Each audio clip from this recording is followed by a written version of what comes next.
শুনুন, এটা কোনো কবিতা নয়। শিক্ষা মানুষকে 10 বছরে যা শেখায়, অভিজ্ঞতা তা 1 বছরে শিখিয়ে দেয়। আপনার অনেক ডিগ্রি থাকা মানে আপনি প্রকৃত মানুষ হয়ে উঠলেন, এমনটা কিন্তু নয়। আপনার অনেক অর্থ থাকতে পারে, তবে তা ভোগ করতেও জানতে হয়। মানুষ তো সবার ঘরেই জন্মায়, কিন্তু মনুষ্যত্ব সবার ঘরে জন্মায় না। আপনার সাথে আমার মতের অমিল হতেই পারে, তবে তর্কযুদ্ধ করে কখনোই হিংস্রতা নয়। মনে রাখবেন, এমনটা কিন্তু আপনার সাথেও হতে পারে।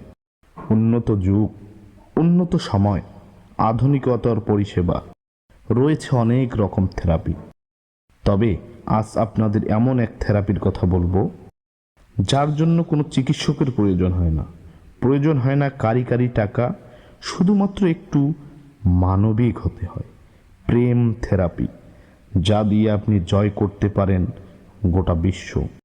বুদ্ধিমান হওয়া ভালো, তবে চালাক নয়। কথাই বলে, চালাকের দ্বারা কোনো মহৎ কাজ হয় না। আপনার একটা খারাপ কমেন্ট বা মতামত, আপনার করা একটু অসম্মান কারো জীবন হানির কারণ হতে পারে।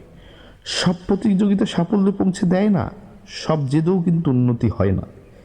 আধুনিকতার পরিষেবা অপব্যবহার করবেন না। তিলে তিলে এই অপব্যবহারই একদিন আপনাকে মানসিক রোগীতে পরিণত করবে, যার জন্য আপনাকে ছুটতে হবে সাইকিয়াট্রিস্টের কাছে।